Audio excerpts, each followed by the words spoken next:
right. Welcome back to What She Said Sports, everybody. It's Nola Girl checking in. All right. Okay. Hello, hello, hello. All right. I know y'all already know. I know y'all already heard. The picture I had on the screen. I'm just gonna leave it there for a second so y'all can see it. Hold on one second. All right. Welcome, welcome, welcome, welcome, welcome. All right. Today, was it day two? Day two was really good for the Pro Bowl, and I saw some footage earlier today, and my comment was, "Man, it looked like the combine." The media was just sweltering around Shedeur Sanders. So what you see on the screen is actually combine footage with the media, and I dropped a short saying that Shedeur Sanders is living his best life, living it up at the Pro Bowl, getting all of the interviews just like the combine. Right. So it looked exactly the same. I was like, that's crazy. So I dropped it on all platforms, and I think I might have a little clip of it here. But yeah, the Pro Bowl day two, Shedeur getting a lot of love. Everybody noticing all of the coaches are wearing Coach Prime shoes. I was thinking about it again today. I said yesterday, if we were all somewhere together and everybody was wearing my daddy shoes, y'all couldn't tell me nothing. Y'all couldn't tell me nothing. I'd be like feeling like a little princess walking around because everybody got on my daddy's shoes. And that's exactly what it feels like. Shedeur is the man, right? Shedeur is the man. And I even heard, even Good Morning America was there asking him questions. And I'll have a little montage of some of the interviews. We're gonna take a look at it. So come on in, hit the like button, hit the like button, hit the like button, subscribe. I'm less than 100 subscribers away from 7,000. I'm so excited. I'm so excited.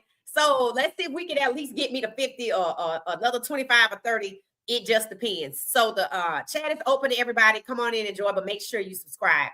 All right. So I hope y'all had a good day. I see the squad starting to show up, or the tribe starting to show up. So thank y'all so much. And let's get into it. All right. So a couple things happening today, right before we get into the Pro Bowl. Coach Pecco from Colorado has taken an NFL.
I mean, all of it just shut down. All of my assets gone too.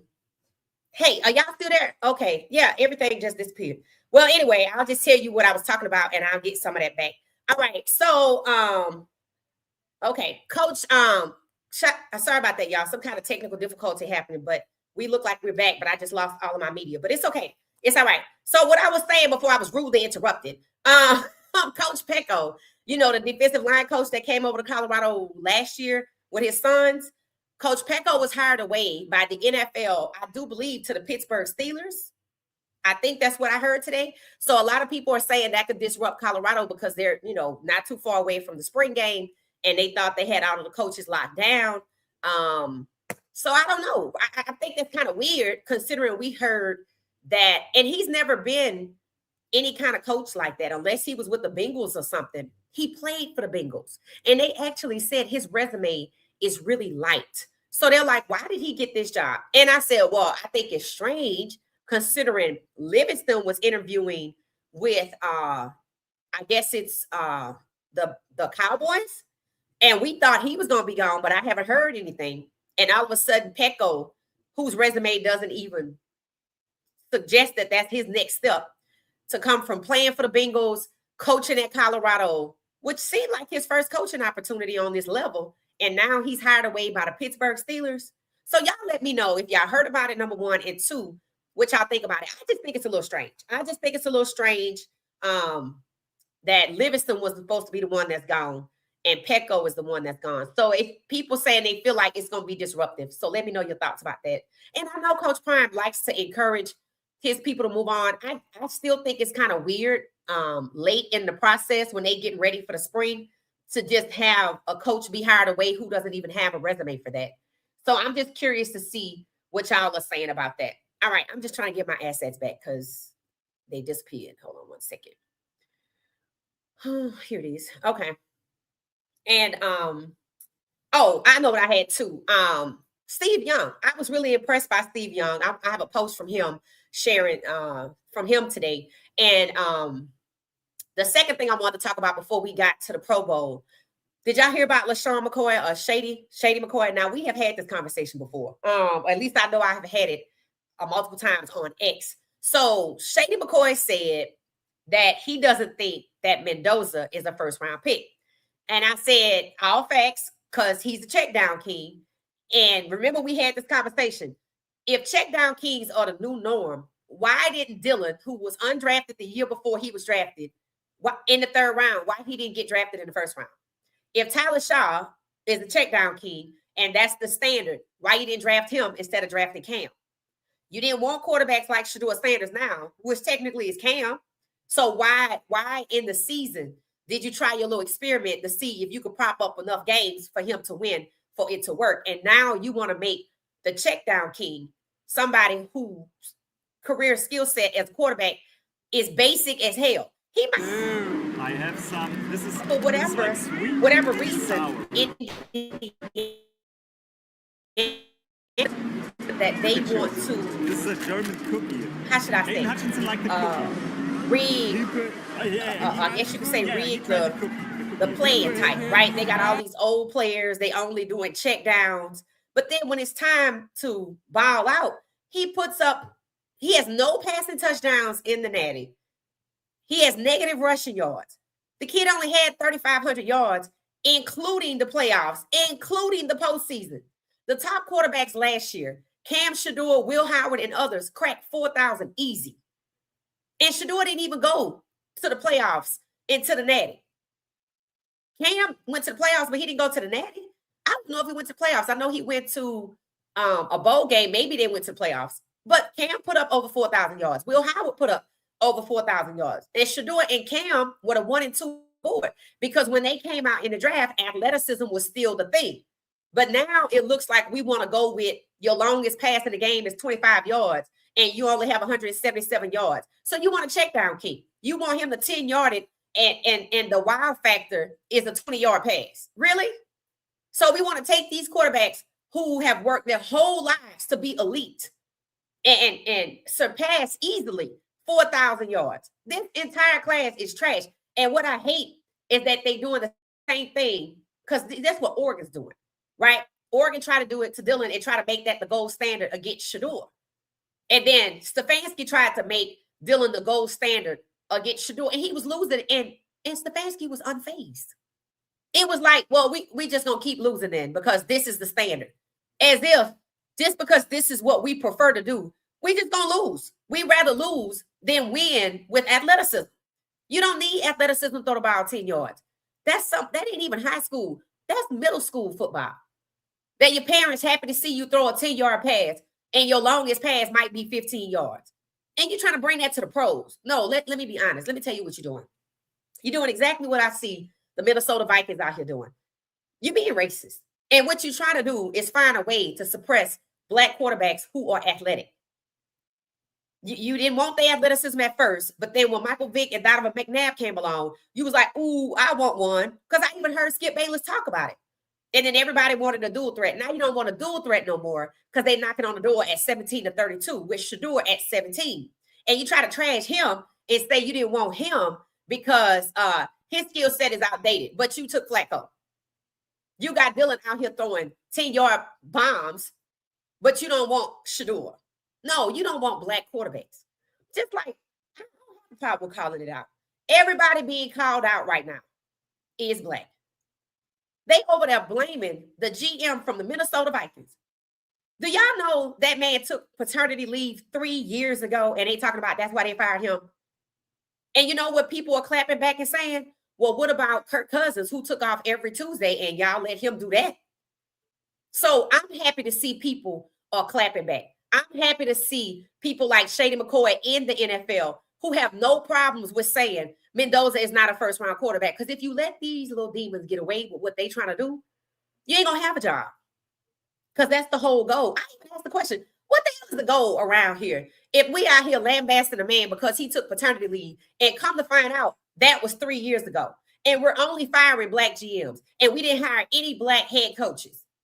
And we're happy that we're paying Brian Flores $6 million. When Stefanski, who got fired, making 15. When Stefanski, who failed, making 15 a year. Then he get to bring Tommy Reese along with him. After he said, oh, I love Jerry Jeudy. We're going to feature him more. And all he did was drop the goddamn ball. And hide behind defenders. And skip to his loop.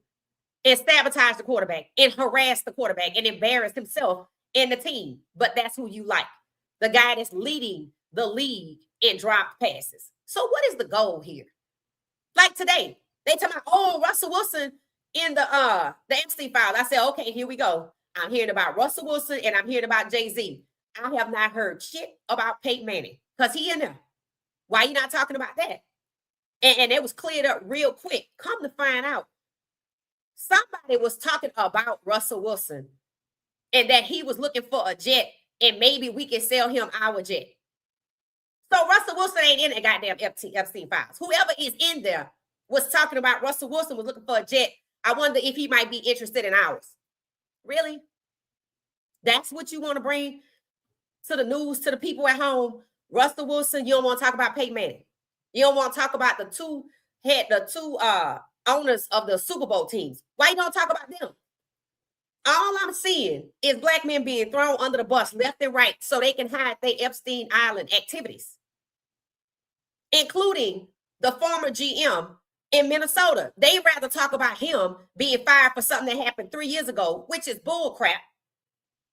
And they let Kirk Cousins off when he was up there in Minnesota every freaking Tuesday, as if nobody would say anything. And you know why they talking about that? Because they don't want to talk about the Minnesota Vikings owner is in the Epstein files.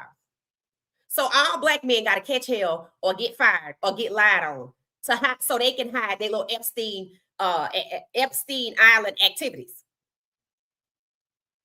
So it's nice to see people actually speaking out rather than saying things like, well, you know, it's mighty funny. Let me just say something. Just because you say out loud, it's mighty funny or something ain't right because XYZ is happening. That's not holding people accountable.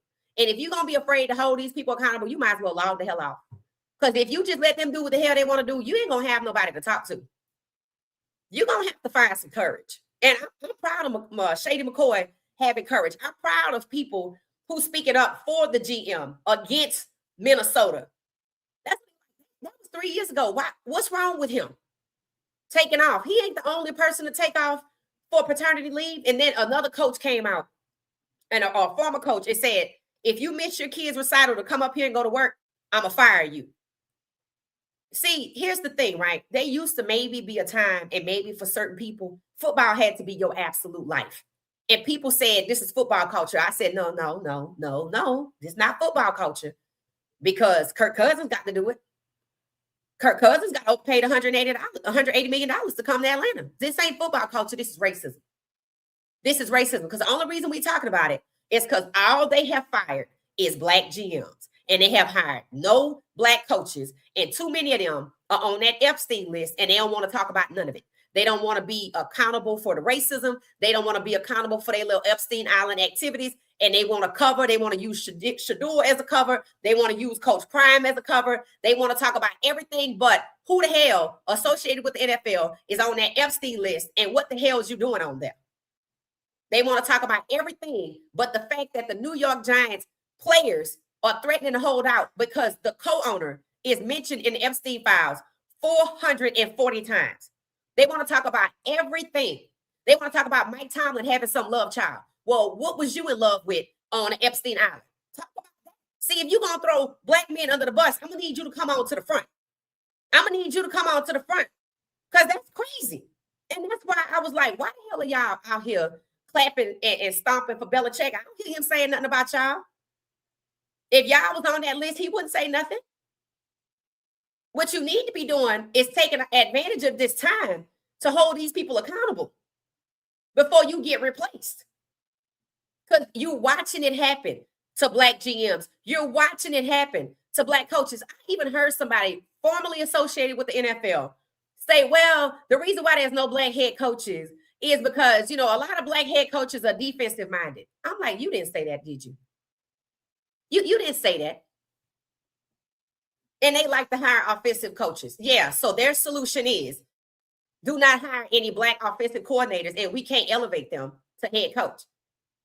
See, this is the problem. It's too many of them that was out there clapping for Belichick that's out here talking about, well, the black head coaches are defensive minded, as if they're not cerebral, as if you can't see that them not hiring black offensive coordinators is why there's no black head coaches. Because they don't want none. And you want to sit up there and you want to use your podcast to perpetuate racism. And this is why people can't help them. And I remember people talking about this years ago. I wasn't as close to the situation as I am now. And to be honest with you, I came back to this situation with Shedeur and Coach Prime and the Colorado Buffs. But I remember people saying, I don't know what it is about the NFL players. The black players, they just can't seem to stand up for themselves. I see what the hell they talking about. That's why I'm happy when Shady McCoy does it. And I don't know why anybody listens to Emmanuel Acho. He got 10 million views off of him because he said something dumb. But you want to give attention to Acho. But did you talk about Acho changing his vote so Josh Allen could win the MVP and that's what caused Lamar to lose? No, they don't want to hold nobody accountable. That's why they keep playing in your goddamn face. That's why they keep playing in your face. And then you want us to say something about it. Then again, you might not want us to say anything because you want to keep collecting the check that you have to sacrifice your soul to get. Y'all got to figure out what the hell it is you want, because if you just want to be abused and forced to submit in peace, let us know. We'll stand up for the ones that don't want to deal with this. But they have enabled this behavior. It's not just the media. It's not just the black media. It's not just Stephen A. It's not just Ryan Clark. It is also Emmanuel Acho. It's some of the other people out here. Oh, they let me come and bang the gong, so I'm not going to say nothing. That's why they let you bang the gong. So you don't say nothing. And it just irks me to see grown men be played like this. But they letting it happen. And we just need to be honest about it. If the most you can muster up to say is, ain't it funny how? I'm like, that ain't accountability. That's just yapping. Accountability is the owner of the Minnesota Vikings need to shut the hell up, sit the F down, out here blaming this black GM when they never accepted him anyway. They were just using him in the first place. And shout out to the people who did have the courage to bring up the fact that they're not hiring any black coaches. But what you going to do about it? You know what I heard somebody say? I heard somebody in the comments say, stop begging them to hire y'all and go start your own damn league. That's what needs to happen. I told y'all before long, what kind of people going to be left? The Judases in terms of the players, and the Stefanskis in terms of the coach. People like, nah, they're not going to walk away from the money. I'm like, okay, how many players stay in the school this year? You think that's going to change next year? No. And it's going to have to take somebody that never even came to this league to start their own, because they don't want to be abused, because they don't want to be forced into submission. The reason we so happy to see Shedeur getting love at the Pro Bowl is why? Because they try to destroy him.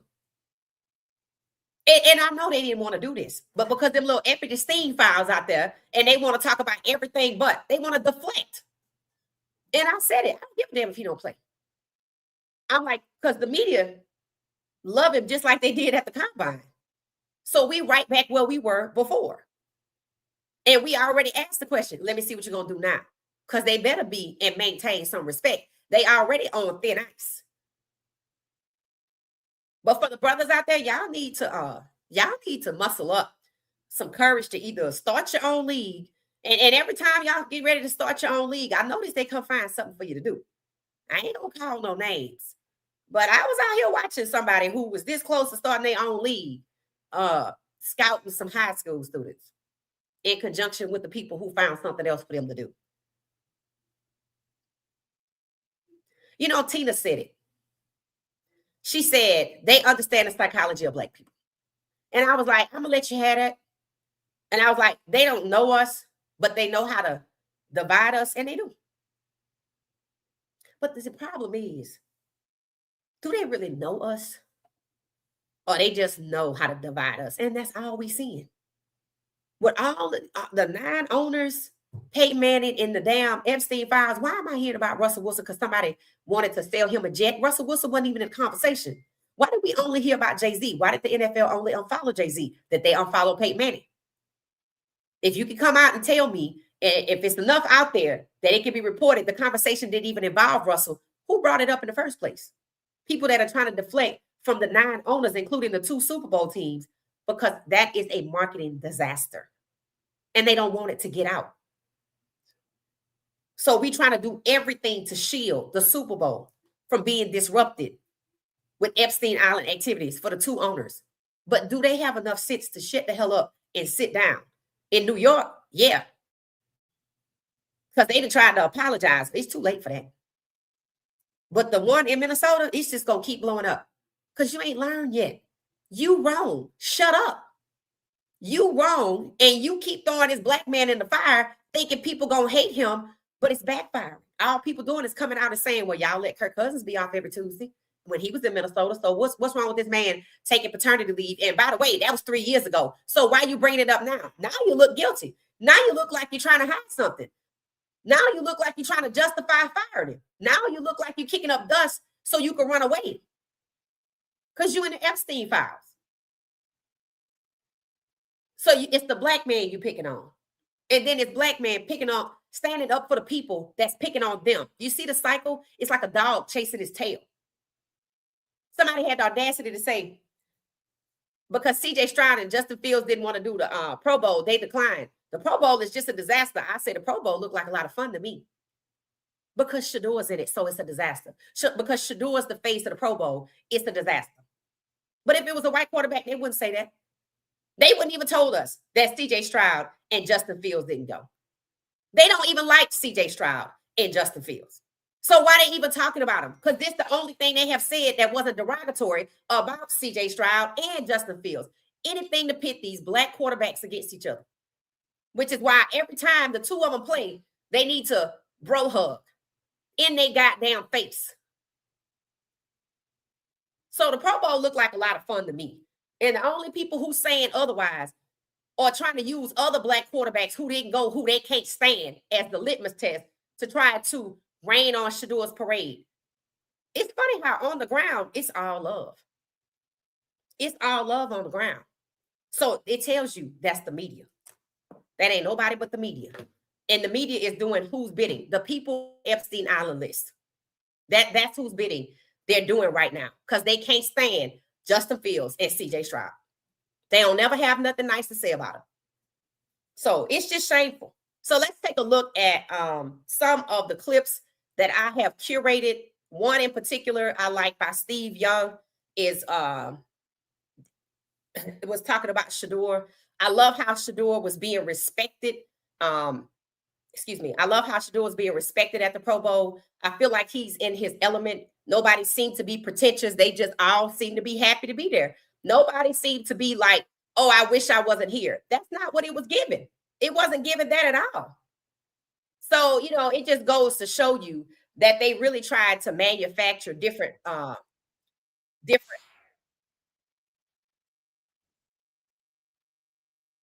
All right, here we go. Make sure you can see my screen.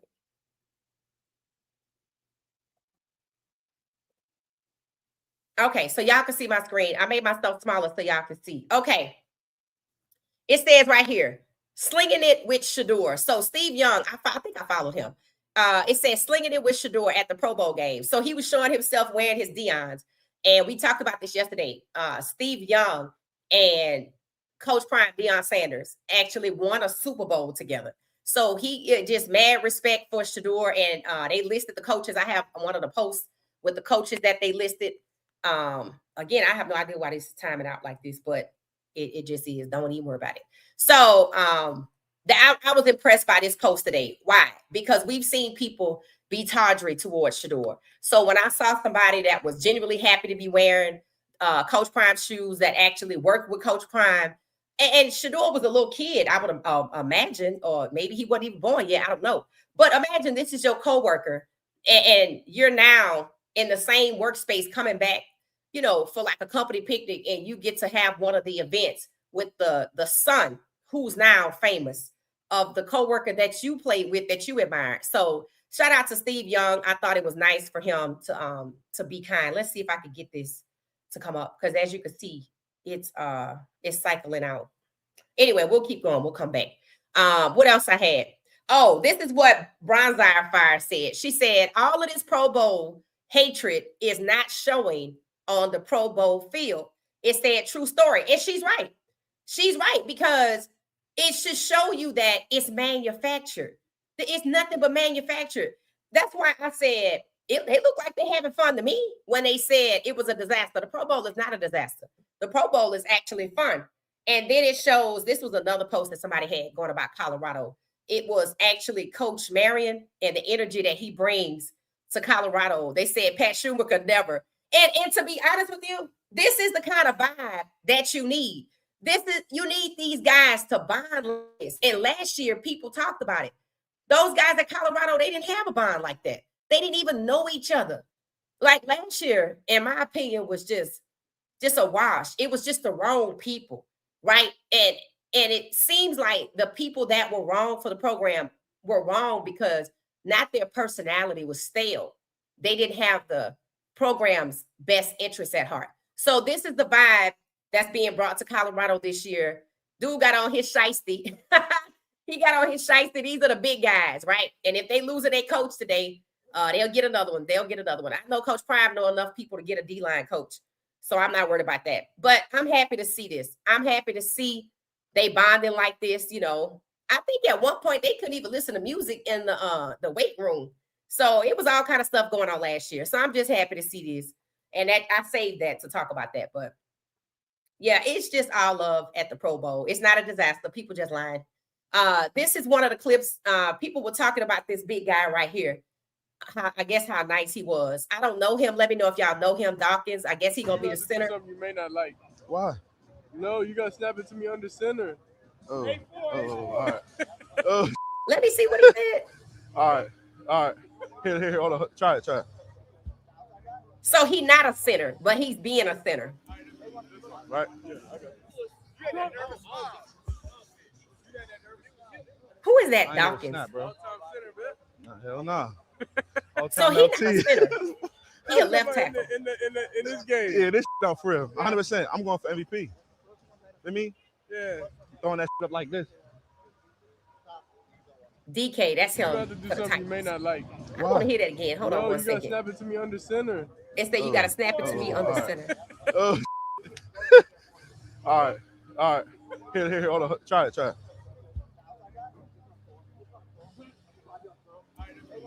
Right? Oh, okay. So he's not a center. They, for whatever reason, have I ain't never him snap, bro. snapping the ball. Nah, hell nah. All-time LT. Other number in this game. Yeah, this shit out for real. 100%. I'm going for MVP.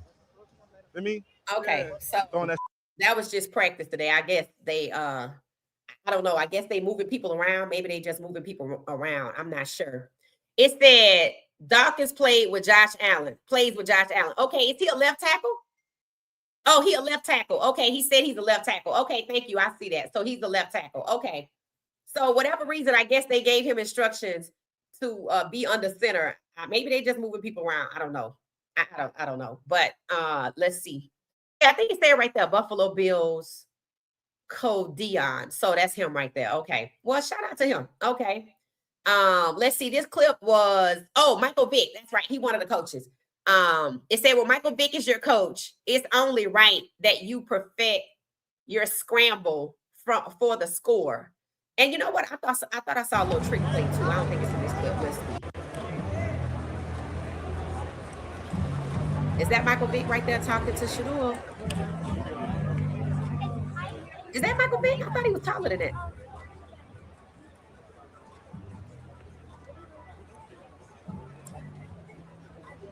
Yeah, that's it right here. This it right here. Watch this. Watch this. Watch this. Watch this. So is that a trick play? That must be the little trick play where Shedeur is supposed to be pointing like he wants to get the ball. Okay, let me help understand something here. If they practicing the plays in front of the defense, in the defense don't know what they doing? Because the offense is in gray, the defense is in orange, right? Or no? Maybe it's AFC, NFC. I don't know. But I like this part because it's like a little trick play, and Shedeur telling old boy where to go, and then Shedeur just runs it in himself. So that was just some kind of practice today. That was it. That was the that's why I saved that one. I like that one because it was just a little trick play. So from what I can see, Shedeur is definitely the guy. This is right here, Steve Young with some of his shoes, talking about the Deons. These are the Shedeur Sanders. Look at the 21. They're Diamond Turfs. Diamond Turf 21. It looks like something we wore back in the day. They've done some things that make them amazingly more like softer and quicker and lighter. So they wore that shoe playing. I thought that was a baseball shoe. Old school to me. Way to go, Dion, man. You take some time off at 40? Yeah, I think I was a 4-3, 4-4 guy. Oh, wow. What do you think, Russ? 4-2? 4-2 in those. 42. Steve ran a 4. Steve, tell us about your kicks, man. What? Bro, As a these quarterback, look like that's fast. retro. Oh, these are the Shedeur Sanders. Look at the 21. That looks like a baseball shoe to me. That doesn't look like a baseball shoe. But It looks like know. something we wore back in the day. They've done some things that make them amazingly more like softer and quicker and lighter.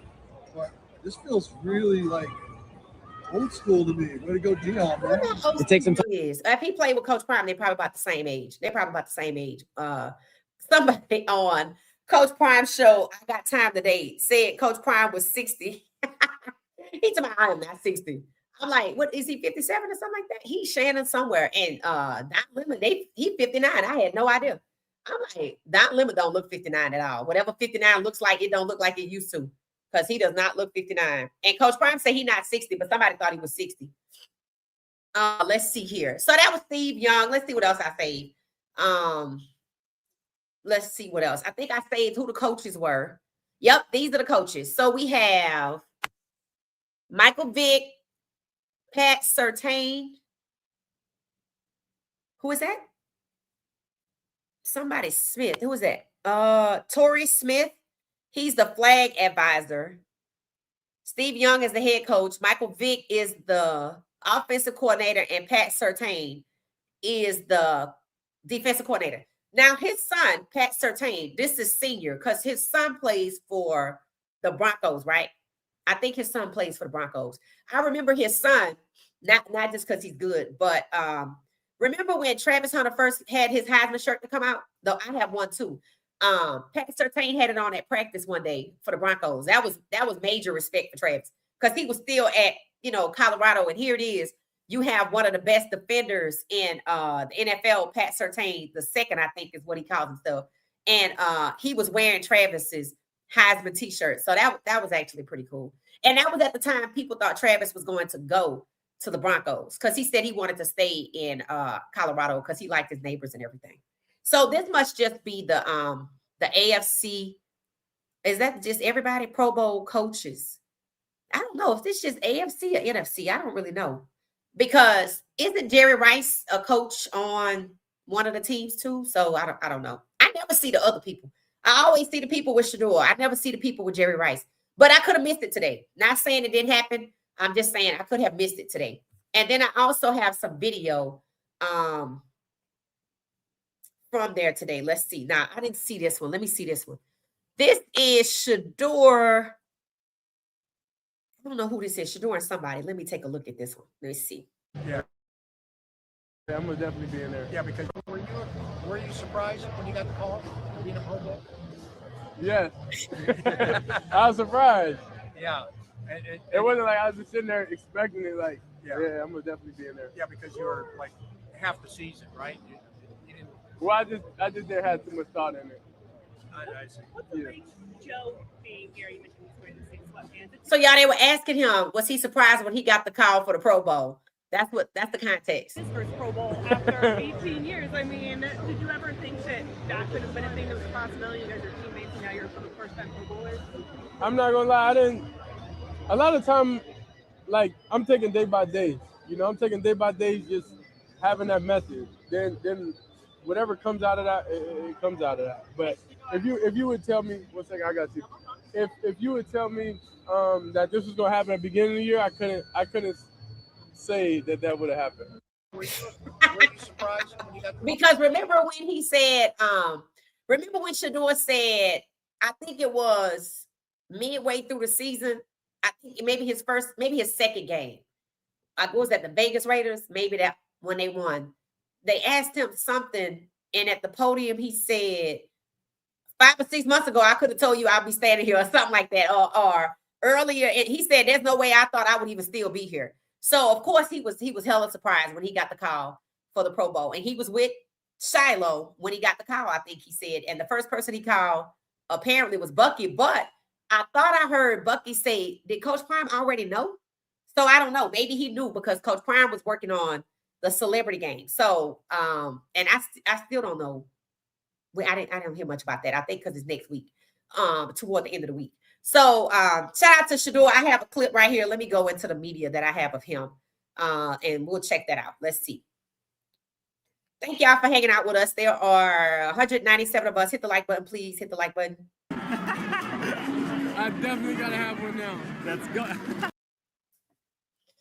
Okay, so she was asking him about some candy that she has. This is the lady I do believe from Good Morning America. I stopped the video before she said, look in the camera and say, Good morning, America. So I guess it's going to be on Good Morning America tomorrow, unless it was on there today and I missed it. So I don't know what time. This must be today because they're in California, so they like way behind. So we'll see. All right, it's going to start in a second. Let's see. Like the cookie. He put.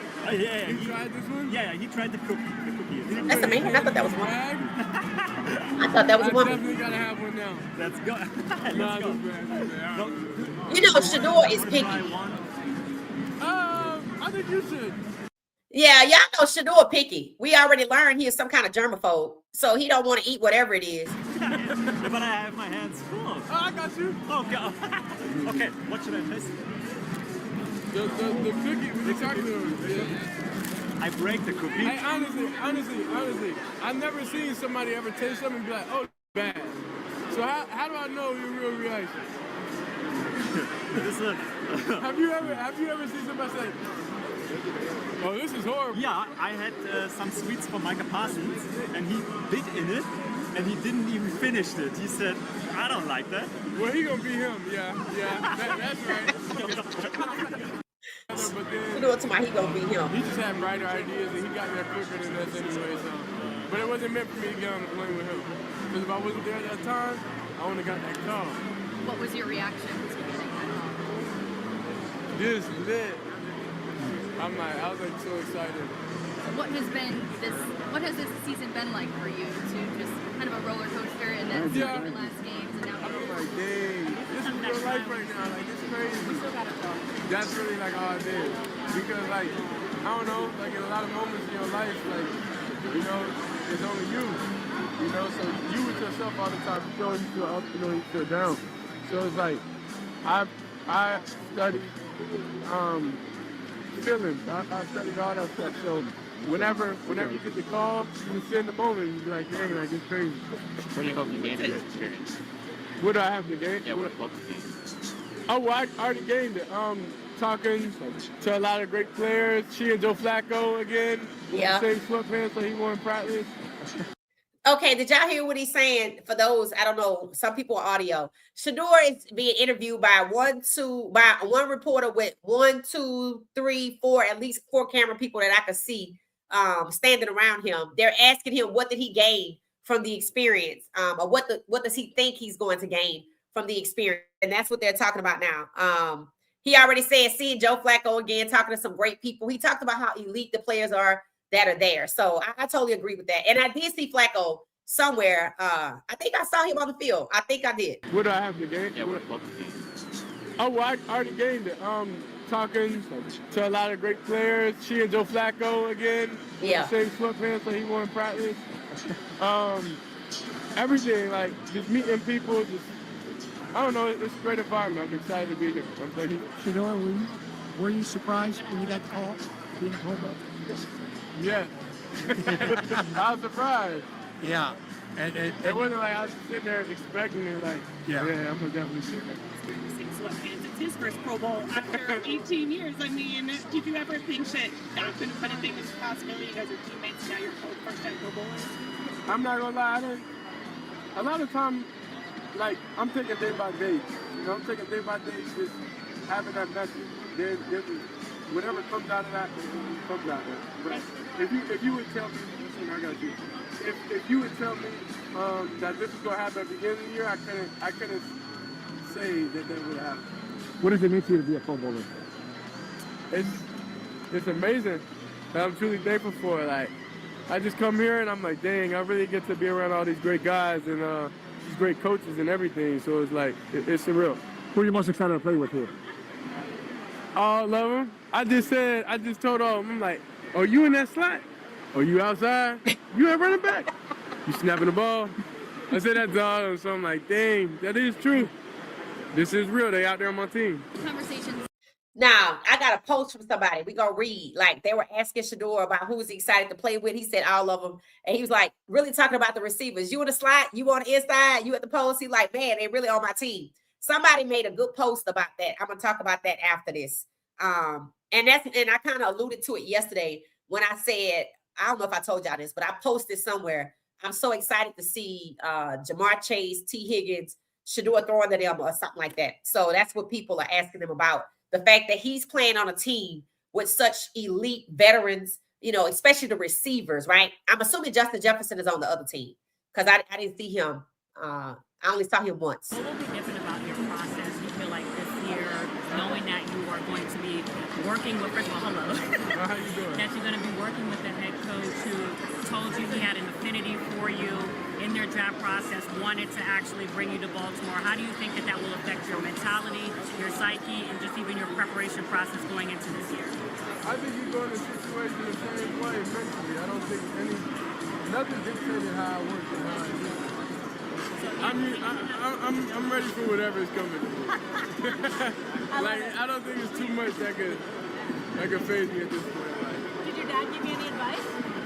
go out there, you know, play hard. He was excited about everything. Okay, so the lady at the end is who I thought at the beginning. After that, she said, okay, do me a favor, look right into camera and say Good Morning America. So I have a feeling this is going to be on Good Morning America tomorrow, which makes this huge, right? It makes this huge. And it's so funny because normally people are talking about the Pro Bowl. Normally they're talking about the Super Bowl, excuse me. No, because last year, I don't even remember the Pro Bowl. And I don't even remember us discussing it. I don't remember any press about it. I'm assuming it was in New Orleans. I don't really know. But then again, maybe it wasn't. Hell, I don't know. But this year, they're not even talking about the Super Bowl. They're talking about this is the center focus of everything.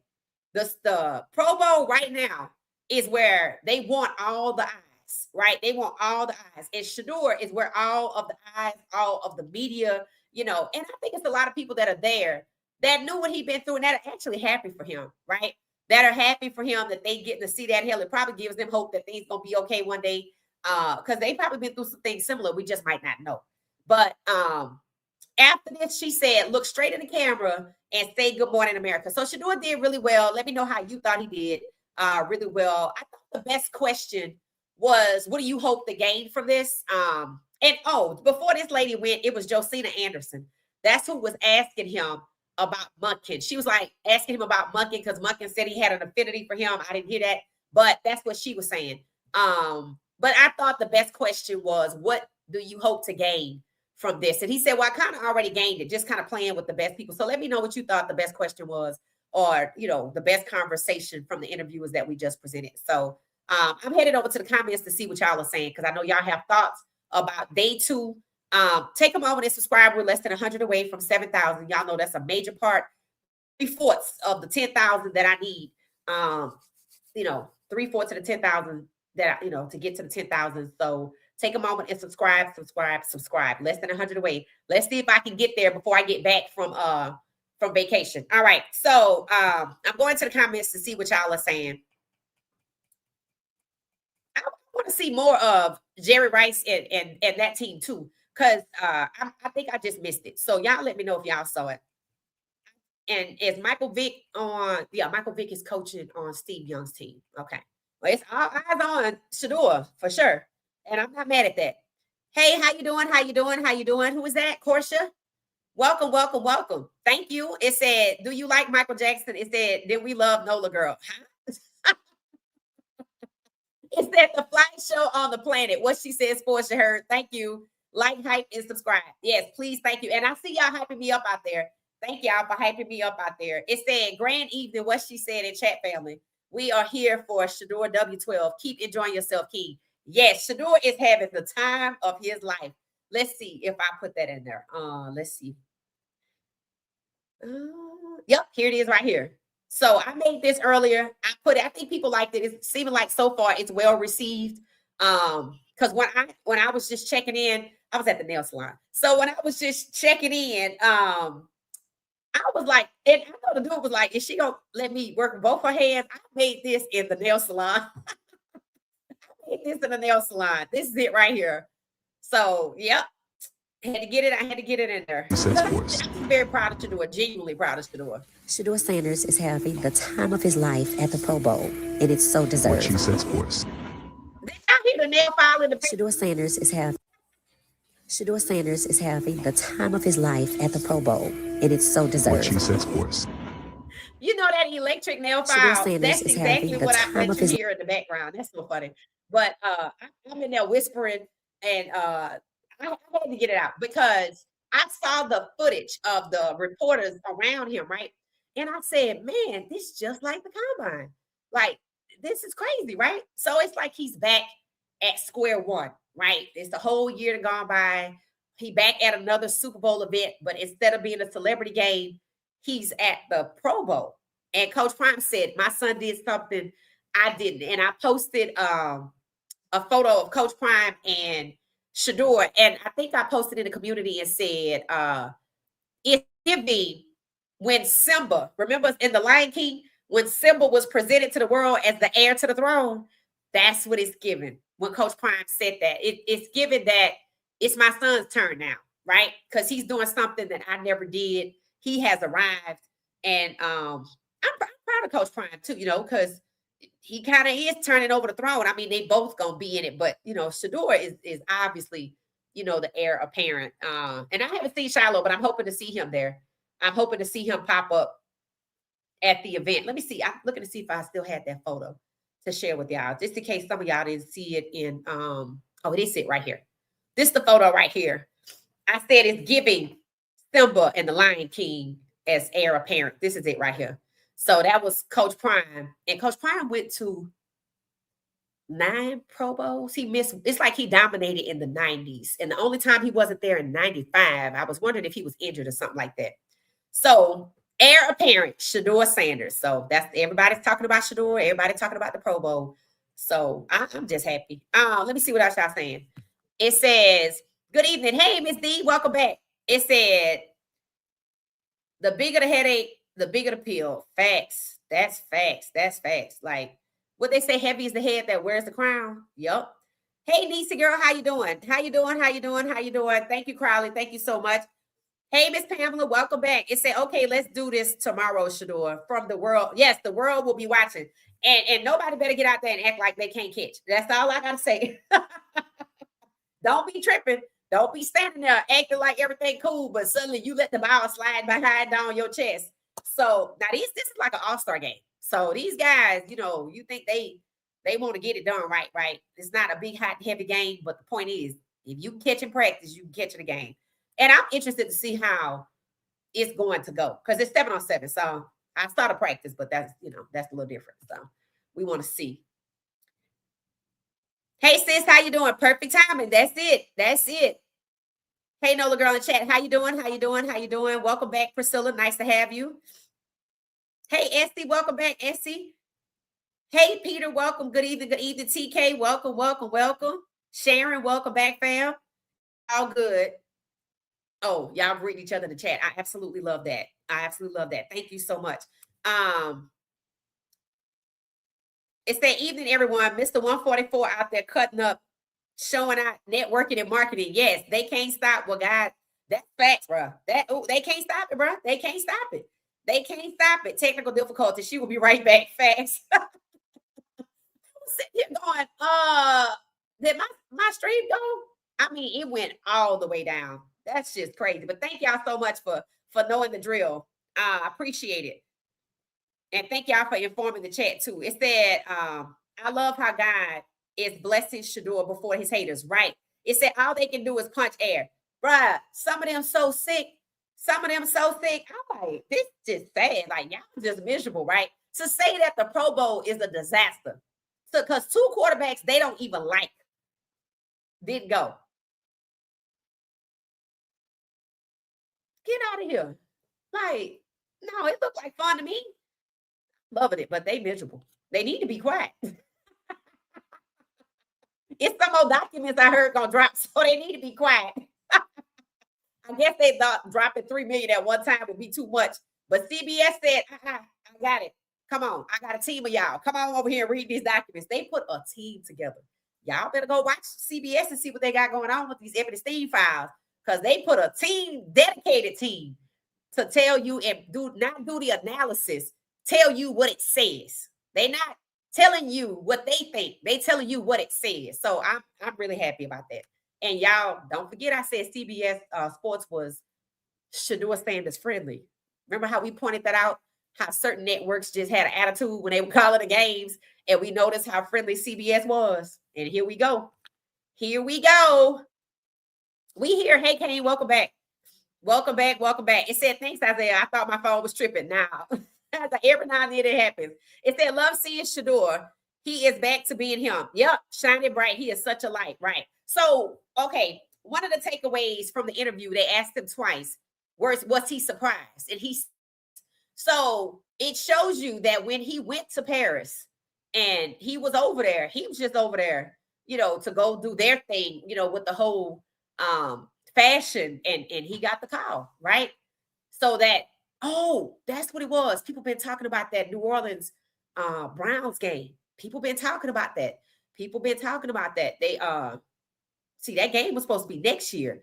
So people are starting to believe that the narrative is getting ready to change away from the quarterback position is not solidified to you have to give Shedeur a chance. And I think they're right. I think that they're right, because remember when I shared the video with the Mary Cabot lady yesterday, she was like, yeah, go out there and get your long-term quarterback, blah, blah, blah, blah. I said, let me see if they pivot. I want to see if they're going to pivot. For one, there's 2 reasons why you pivot, right? One, you just scheduled a 2027 game and moved it up to 2026 in the same country where Shedeur was, and people coming up to him on the street trying to get his autograph. Even with Shiloh using his first name or not drawing any attention towards Shedeur at all, you recognize he's the global icon. That's one. Number 2, the Epstein files. That's 2. Not just because they're out. Understand, the Browns will put in all of their eggs in whose basket. And you heard me talk about one person, not Arch Manning, but who? Not Eli Manning. Who? That's who's in the Epstein files. Peyton Manning. So I want to see, since they're throwing all these other black people under here, under the bus, I want to see if they're now going to pivot from that plan to oust Andrew Berry and keep Tom Telesco and they're gonna keep Monken, right? But instead of maybe bringing in Peyton like they thought or letting him steer the ship from the shadows, hey, you know what? We got it from here. And then you're going to start hearing the media who's been toxic and negative towards Shedeur, leaning towards Shedeur, saying things like, well, we don't need to get a quarterback in the draft. Yeah, no, I think Shedeur, that's what you're looking for. You're looking for the pivot, not the show, the Browns, because they put all their eggs in the Manning basket. And Peyton Manning is in the Epstein files, and nobody will talk about it. Nobody will talk about it. If it's nothing, you can talk about it. Am I wrong? No. Because if you in there and you didn't do nothing, you quickly, I didn't do nothing. But see, you can't even say nothing because people are dedicated teams of reporters are reading these files. And it's going to take them a while to get through 3 million, which is why they did it like that. But at the same time, they knew this was coming. And I ain't heard a peep. And I just said to y'all, don't y'all think it's strange that I'm seeing Peyton Manning on all these commercials? I'm like, And the fact that they wanted to suppress the Sanders family legacy in favor of theirs. And these dominoes were already being laid. I want you to know that. All of their people coming in that went to the Manning Passing Academy, right? Jackson Dart, Tyler Shaw, Dylan Gabriel. And then they shunning select QB, shunning Cam. When he get to Tennessee, he thinks because he got drafted first, he was home free. No. That's when the crap started for him, right? And then Shedeur, select QB, right? Robbie Ashford, right? All the other quarterbacks from select QB, Darian Mitchell. You got to look for that next year, right? So it's like they knew that Shedeur and Cam were select QB, and we don't want to hype him up. So we got all of these. If you go to the Manning Passing Academy, you get to kind of get in, and that's what was happening. So they was putting all their eggs in that basket and bringing in Telesco to help hire Monken being in the Manning's coaching circle of trust along with Sarkisian. Monken already recruiting successfully Arch Manning to Georgia, but leaving to go to Baltimore, and now bringing all his people from Baltimore on the offensive side. What it does, and then them throwing Schwartz under the bus for Monken. You didn't have to do that. You could have just told Schwartz, hey, you know what? We love to give you the job, but we want to get this guy. But see, they don't want to tell nobody what they was doing. But if you know who's who, you see exactly what they were doing. And I think it proves how low down, rotten, dirty they are to bait Schwartz in like he really had a chance. Even Harbaugh said it. Well, I guess it seems the Browns were there all along. So he even got the okie doke. Yeah, you go over there to go to New York, you bring your staff with you. That didn't happen. Now, who's going to be his offensive coordinator? Right? Because they sent Darboh over there with Cam. So the fact that they did Schwartz dirty, and some people trying to set it up as, well, he's the holdover from Stefanski. I'm like, then they should have never interviewed him at all. But does it really matter? Don't act like they were happy to get rid of Stefanski. They were not. And do not think for 5 seconds that all of this shine towards Shedeur is something they wanted to do. They had to. Because if we weren't talking about Shedeur, we would be over there reading them 3 million documents in the Epstein files as well. Shedeur is keeping us away from that because we happy to look at this. But other people who not into football, they over there reading. And they're going to keep reading because it's a lot to read. So, I feel like God is making a crooked places straight. Somebody said it best in the comments. God will use your enemies as a footstool. I think that's the best one. I said that yesterday. That's the best one because that's exactly what's happening. Shedeur is climbing on them as if they are a stool, and they didn't even want to do it. And they didn't want to do it because they were trying hard to make kicking out Shiloh, shunning Coach Prime, making Coach Prime a scapegoat, derailing Shedeur, hell, discriminating against Shedeur. All of that was so what is happening at the Pro Bowl never happened. Shedeur didn't have to go to the Pro Bowl. They called him. And for the people who was like, he didn't deserve to go, he didn't ask. Like he said, he taking a day at a time. Like he said during the regular season, a couple months ago, I would have never thought I'd still be standing here because they were trying to run him off. And now they need him. The very demons that try to destroy him need him for cover.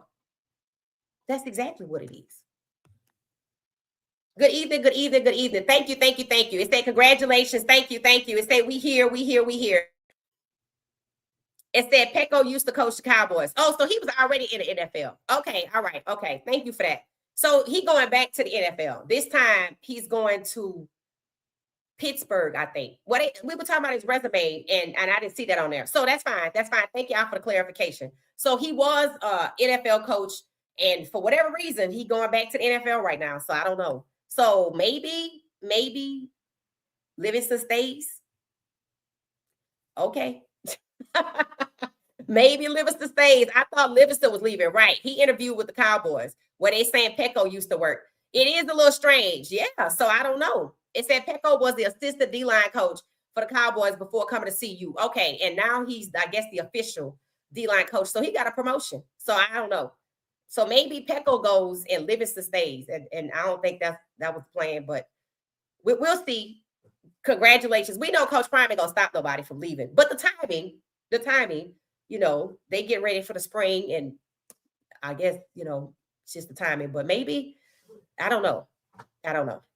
I really don't, but good luck to him. So his sons, I guess, are gonna stay there. It said, love seeing our nephew, number 12 legendary Pro Bowler, Shedeur Sanders, with the smile and happiness on his face, and the love the players and the coaches in the Pro Bowl, showing so much love to our nephew. I totally agree. That's the fun part. Seeing him be treated with respect. It said Mendoza is definitely a check down king. Yeah, that's kind of crazy, right? To take somebody who has basic, who you are fawning over basic quarterback skills. It's basic because you want them to complete a 10-yard pass. You oohing and eyeing over 20-yard passes, but you shutting the Malik Willis's, the Shedeur Sanders, right? And there are people like Malik Willis to come to Cleveland. I said, help me understand something. Okay, y'all don't even like black quarterbacks. Why you want to collect them like infinity stones on one team? Why y'all want Malik Willis? Why you don't want Ty Sampson? Because, see, understand this. You know what's going to happen if it's Ty Sampson, right? But you think Malik Willis going to hold Shedeur back. That's what you think. So you think you get satisfaction out of stacking 3 black quarterbacks together. Because now they're coming out and talking about Deshaun. I said, I'm hearing about everybody but these fools on this Epstein list. I'm hearing about Deshaun and his contract is going to keep him there, and how it is he's not going to get to play because of his injury. He's not injured. It's so they can keep getting paid for his injury. So remember when we came to the table, I told y'all they used to say, Deshaun Watson is playing his last snap in the NFL. I'm like, how you know that? And you see it's happening because they knew how long that insurance claim, how many years that insurance claim is covered. They knew that when they signed up for it. So when they said he has an observation window, for one, they delayed it. And 2, it opened and closed, and they were like, nah. So it was just posturing. They let the insurance company keep paying for him. That's how they got their money back. Yeah, Mendoza is hype. Absolutely. And understand that is trying to change and water down the game so they can continue to derail the Shedeurs and the Cams. Understand, the OC over there in Tennessee, the job is to derail Cam. It said Pecco was bringing those huge Polynesian players. It looks like they are trying to slow down CP's program. Well, what I was wondering is if maybe it'll be a plus to have Pecco in the NFL when the draft comes because he knows who's at CU. He's a D-line coach. Do they normally let the position coaches have input like that? Because I thought I saw when I watched a little documentary on the Carolina Panthers, the Jacksonville Jaguars. They did like a little mini movie and they were all sitting at this big conference table. And it was like all the coaches and they were going, they had on the screen like Travis, then they had on the screen other players and they were talking about, this person. I guess they evaluate people. So Pecco would be a part of that. So maybe the good part about it is that, we maybe get some people to Pittsburgh from CU. What do y'all think about that? I mean, I think that's the plus. I mean, I can find a positive in anything. Yes, do I think it's strange the timing? Yes, because of where CU is in their process. But when you look at that, they just got a new head coach in McCarthy.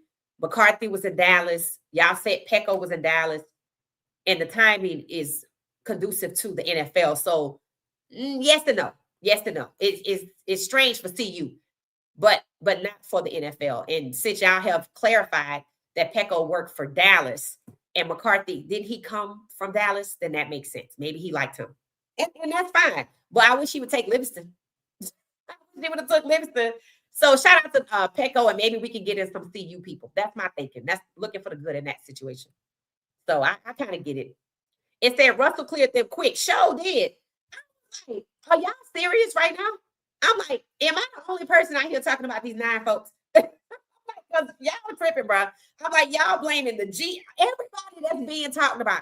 They done dragged out Deshaun Watson, and I said, I don't want to hear nothing else about Deshaun and no damn massage.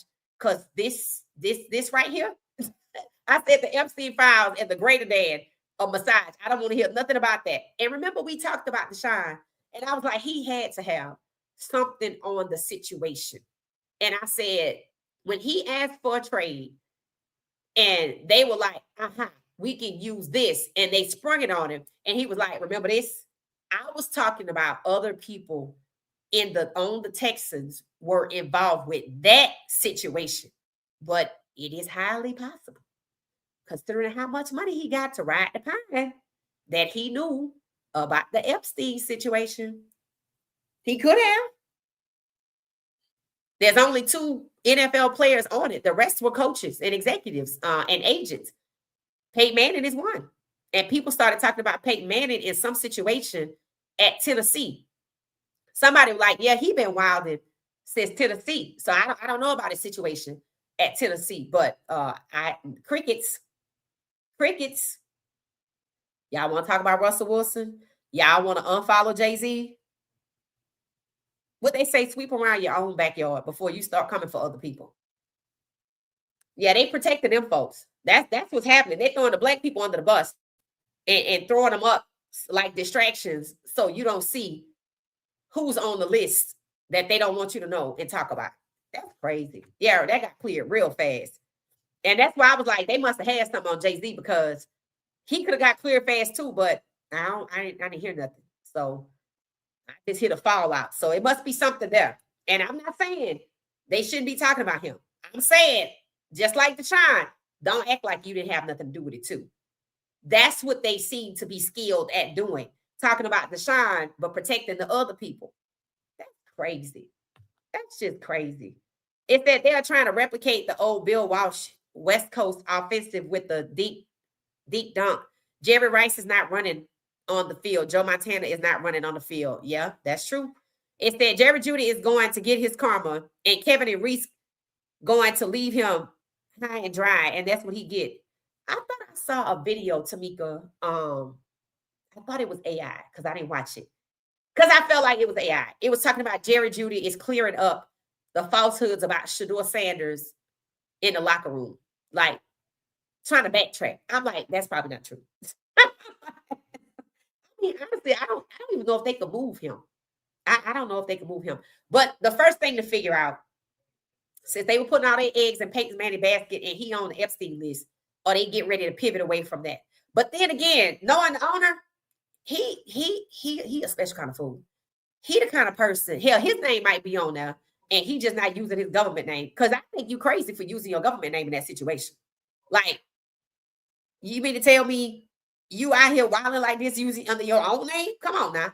So he just was so steadfast and so hard-headed and so braggadocious running out to UT's game, and then the whole ESPN Cleveland was tracking the Manning kid, had him above Lenore Sellers. I'm like, y'all doing too much. They was trying to hijack the Heisman. I mean, they was putting all their eggs in the Manning basket and the Peyton Manning basket specifically, so that he would drown out Shedeur and Shiloh and Coach Prime. And here we are. And they knew it was coming. Understand, they knew that. And it's crickets from him. And I heard something else too. I told y'all, I said, y'all don't think it's strange that name keep popping up. And I showed y'all a video with him and Shedeur when Shedeur was younger, right? It was Coach Prime and Shedeur and Peyton Manning. And Shedeur looked like he was maybe 16, maybe 15. And I was like, how could they sit there and let this happen, knowing that they know this kid, right? So we were talking about the Manning kid coming to the Browns, and people like, nah, the man is not gonna let that. I'm like, y'all don't know. They people tight. They in the same small circle, monkey too, right? And then it came up. We already know that they had a hand in Jackson Dart. We know they had a hand in Tyler Shaw. They had a hand in Dylan, whether you know it or not, because Dylan went to the Manning Passing Academy. Then they had a hand in Arch Manning. So that's 1, 2, 3, 4 quarterbacks that all got put in front of Shedeur. And I'm looking directly at them. And I said, okay, I think I see what's happening here. Then it came up that they were directly responsible for Daniel Jones going over there to Indianapolis. Did Peyton Manning used to play for the Colts? So he took Anthony Richardson's job. And they say he had something to do with that. And I was like, I see what's happening here. I see what's happening here. I see who the culprit is. Right? And then remember they was talking about the brother getting snubbed. And I was like, well, that's karma. Because they screwed Shedeur over. They did. That whole damn franchise did. Look at what's going on over there. Right? They tore up from the floor up over there. And people were like, yeah, they getting that karma. I said, and you know what's going to happen? I said, we don't have to worry. Stefanski going to get his. But you know what? The Browns going to get theirs. And they already starting to get it, because when I tell you they trying to push out Barry by bringing in Telesco to get Munkin, understand that, not talking about what they planning to do. All of those people are associated with Peyton Manning, and he on the Epstein list. So let's see what they do. Because I tell you, that's big. And you're going to have to hope your fans don't know nothing about it. And just because y'all ain't talking and he in hiding, don't mean that this going to be okay. Because you can't hide forever. And 3 million documents suggest that you're going to be talking about it for a while. And just like Russell got cleared real fast, it could have happened. It should have happened by now. It hasn't happened. Instead, just hiding. So something's up. Something's up. So we're going to see what the Browns going to do. We're going to see what they're going to do. Accountability, that's it. It said it's time for these black coaches to file another suit against the NFL owners. Yeah, it's a class action lawsuit. It said 10 openings and 0 blacks hired for head coach. Right. And this guy that be on Speakeasy, I think TJ Hausman, they were talking about Brian Flores didn't get an interview. And he was like, I wouldn't hire him either, because he's suing me. I'm like, bro, you serious right now? Are you serious right now? Like, what is wrong with y'all? If anything, talk about why they suing for the exact same damn reason that you're talking about on this episode. How they treat black coaches. That's what I was talking about when the show started. I was like, he was like, yeah, I wouldn't hire him because you suing me. He shouldn't have to sue you at all, number one. But the fact that it's a class action lawsuit and they don't even want to make it right with a black coach that they did wrong with 10 openings. You don't even want to make it right. And then they want to sit up there and justify he shouldn't get the job. So they want to throw him a bone at $6.5 million. But Stefanski was fired and making $15 million. But they didn't talk about that. They just talked about, well, I wouldn't hire him either, because, I mean, he is suing them. Well, damn. How else are you supposed to get any kind of justice around here? There is no NFL Players Association to be held accountable. The last time they had one, they got caught guilty of colluding with the damn owners. So even when you try to stand up for yourself as a player or a coach, you also have to deal with people that look like you tearing you down. Well, yeah, he don't deserve to be a head coach because, yeah, he's suing them. It's not just him suing them. It's a class action suit. And yes, there are others that should join it. But that's what I mean by they their own problem. They enable this type of stuff. Running out here, stomping for Belichick. Do you hear Belichick talking about no black coaches being hired?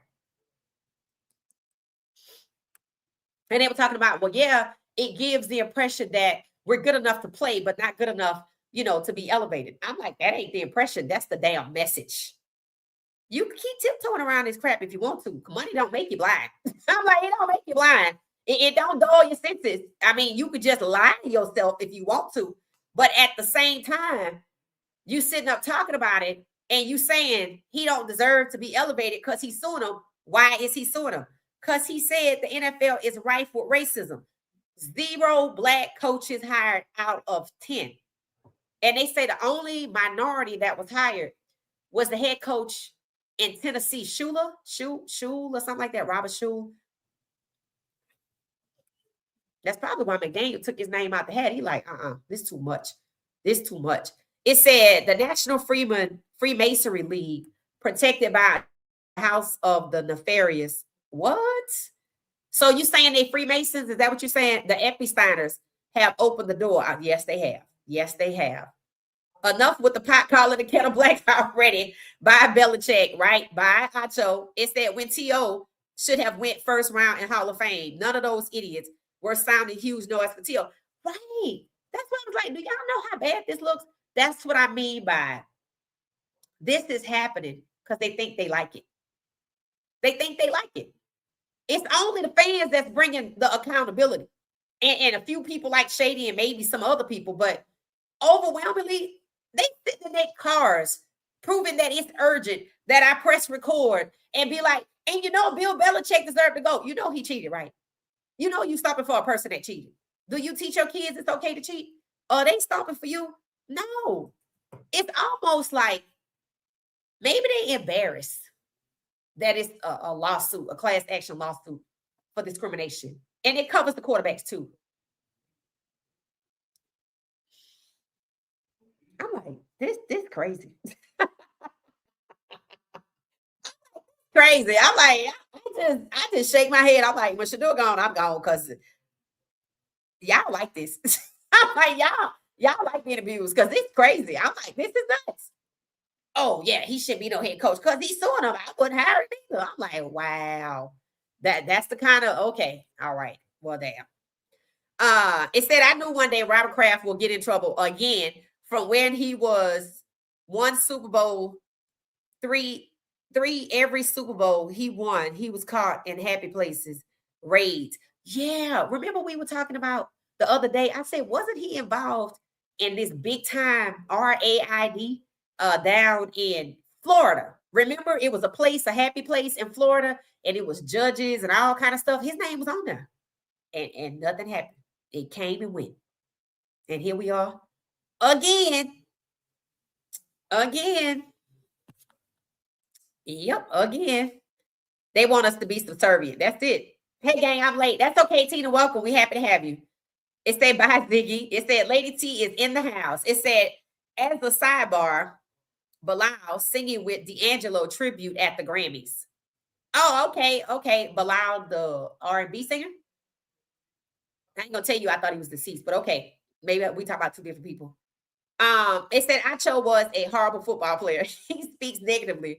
Our nephew 12, Shedeur, he speaks negatively of our nephew for those folks who try and get an ESPN job. People say that's what he doing. He trying to get a job, get back. I'm like, so he don't honor the entrepreneur aspect. He feels like he have to be on their show. Some people say it's because he's not African American. He don't understand. That's what they say. It says some of these players sound like they're oppressors, right? Just kind of weird. That's what I mean by it. In a few years, it's just gonna be Judases and Stefanskis. Because if you a decent person, like last year, we saw several people retiring, right? Walking away, right? We're gonna see what happened with the New York Giants players that say they're gonna hold out. Because if they talking about everybody but the man that's mentioned 440 times, they might not do nothing. They like that. I told y'all they some demons. I'm not kidding. Look at the stuff they have done. I told you when people show you what they're capable of, you better believe it. Because they showed you they were capable of destroying a good kid like Shedeur in favor of who in the Epstein files. See, sometimes people don't like you because they bad. Sometimes people don't like you because they demons. Sometimes people don't like you because you good. And when they look at themselves in the mirror, they don't see that and they don't feel good on the inside. Some of that stuff that's in there make you want to take a shower, right? And if he could have cleared it up, he would have cleared it up by now. But hiding is a bad sign. And the fact that you deflected with everybody black right now, again, you're showing us what you're capable of. You don't respect black people. You look at them as a commodity to use. Andrew Berry used. I told you he still got a job. So he can do something dumb. And then they could kick him out and be like, yeah, that was stupid. And because I mean, they really let him take the foul. For Deshaun. One day we gonna hear. Maybe when Deshaun is gone. Or maybe when he realized they playing in his face, because I hope he has finally caught on. Maybe he'll realize he can go ahead and tell us, unless he have a gag order, why it is he got $230 million and they won't let him play. They can't blame him no more at all. They said they will send one of us to destroy one of us. That's it. Just to say it was one of us. And that's exactly what I mean by coming up in the draft. They'll do something like get Andrew Berry, not to draft somebody, because this is before Friday. They wanted the Manny kid. I don't know what they're gonna do now, but let's say we still going down the same road with all the eggs in the Manny basket. They'll do something in the draft, like have Andrew Berry to go on the record and say Shedeur's not the starter. Nobody is the starter. Trade Dillon and bring in a Malik Willis or draft in the 3rd round, Trent Shamblers, and have Deshaun, Shedeur, and Trinidad just stacked up against each other. The 3 of them can make it work, but Deshaun ain't playing. It's too much of a risk for Deshaun to play because the owner said, we took a big swing and missed with Deshaun. You still have Deshaun. So let me see you do it. Because that meant you was lying about Shedeur. And do you want to go back down that road? Right now, you sneaking out the back door because you're not in the Epstein files. And nobody's going to hold it against you that you put all your eggs in the Manny basket. They ain't going to do that. They just going to think you was making a mistake when it comes to judge of character. And they going to hide behind Monken and let him, okay, well, let's go ahead on and win these games. And knowing the NFL, they going to do Shedeur like they did Lamar. Go ahead, you can win in the regular season, but we ain't going to let you get there. We'll see. We'll see, because understand this. They didn't want to do all this. They didn't want to do all this. They needed to do all of this. And so now you want to see how they're going to act afterwards. Look for the narrative that's going to be incessantly repeated in the Browns organization. All those nasty folks who were toxic about Shedeur, listen to how positive they become all at the same time. Because it's a directive when that happens. It says Stephen A. Smith told y'all he would do anything to make his bosses more money. Yeah, they took him off of NBA Countdown, I heard. It said, our ancestors paid the price enough. We do not have to be subservient. I totally agree. And and you know what it said? Other sports are not like this. I know that there's racism in soccer. I know that. I know it's between the players. I don't know what the hell is going on in the front office or whatever. But